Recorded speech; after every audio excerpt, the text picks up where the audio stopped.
Speed news చూద్దాం. మంత్రి డోలా బాలవీరాంజనేయ స్వామి నంద్యాల జిల్లాలో పర్యటించారు. ఆయనకు స్థానిక మంత్రి ఎన్ఎండి ఫరూక్ స్వాగతం పలికారు. నందికొట్కూరు నియోజకవర్గం దుద్యాల గ్రామంలో సుపరిపాలనలో తొలి అడుగు కార్యక్రమంలో పాల్గొన్నారు.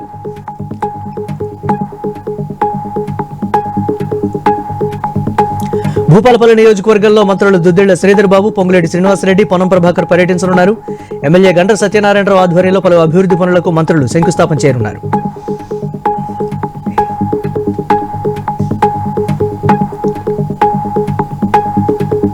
తిరుమల శ్రీవారిని పలువురు ప్రముఖులు దర్శించుకున్నారు. ఉదయం వీఐపీ విరామ సమయంలో మంత్రి గుమ్మడి సంధ్యారాణి, మాజీ ఎంపీ ఖమ్మంపాటి రామ్మోహన్ రావు, ఎమ్మెల్యే గాలి భానుప్రకాష్లు వేరువేరుగా స్వామివారి సేవలో పాల్గొన్నారు. దర్శనానంతరం ఆలయ అధికారులు శ్రీవారి తీర్థప్రసాదాలు అందించి పట్టువస్త్రంతో సత్కరించారు.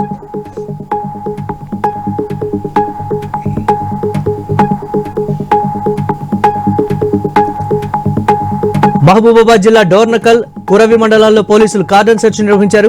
గ్రామంలోని ప్రతి ఇంటిని క్షుణ్ణంగా పరిశీలించారు. అక్రమంగా నిల్వ చేసిన మద్యం, గుడుంబాతో పాటు సరైన పత్రాలు లేని బైక్లు, ఆటోలను స్వాధీనం చేసుకున్నారు. అక్రమ కార్యకలాపాలకు కళ్లెం వేసేందుకే కార్డన్ సెర్చ్ నిర్వహించామని డీఎస్పీ తిరుపతిరావు వెల్లడించారు.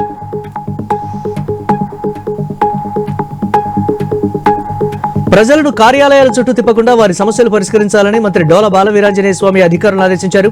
రైతుల భూ సమస్యలు, ఆన్లైన్ సమస్యలు సత్వరం పరిష్కరించాలన్నారు. ప్రకాశం జిల్లా టంగుటూరు మండలం తూర్పునాయుడుపాలెంలోని క్యాంపు కార్యాలయంలో కొండపి నియోజకవర్గ ఎంఆర్ఓలు, ఎంపీడీఓలతో మంత్రి సమీక్ష నిర్వహించారు.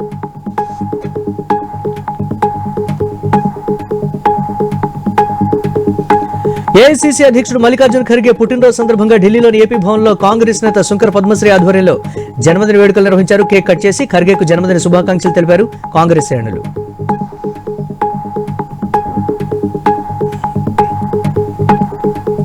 జయశంకర్ భూపాలపల్లి జిల్లాలో మంత్రి పొంగులేటి సమావేశాన్ని రిపోర్టర్లు బహిష్కరించారు. భూపాలపల్లి ఎమ్మెల్యే గండ్ర సత్యనారాయణ తమపై అనుచిత వ్యాఖ్యలు చేశారని ధర్నాకు దిగారు. గతంలో కూడా రిపోర్టర్లపై దురుసుగా ప్రవర్తించారని తెలిపారు. గండ్ర తీరు మార్చుకుని రిపోర్టర్లకు క్షమాపణ చెప్పాలని డిమాండ్ చేశారు.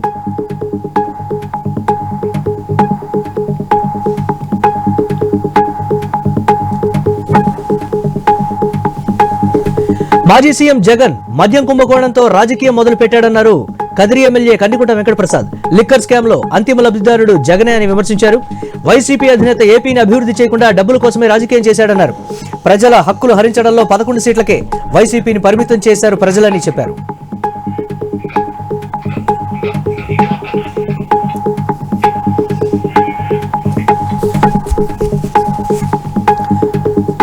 అక్రమ కేసు పెట్టి మిథున్ రెడ్డిని అరెస్టు చేశారన్నారు మాజీ ఎమ్మెల్యే వెంకటరామిరెడ్డి. లిక్కర్ కేసు ఒక అబద్ధమని తెలిపారు. కూటమి తెచ్చిన మద్యం పాలసీ టీడీపీ పెద్దలకు లబ్ధి చేకూరేలా ఉందన్నారు. అనంతపురం జిల్లా వ్యాప్తంగా విచ్చలవిడిగా మద్యం అమ్మకాలు జరుగుతున్నా ప్రభుత్వం పట్టించుకోవడం లేదని మండిపడ్డారు.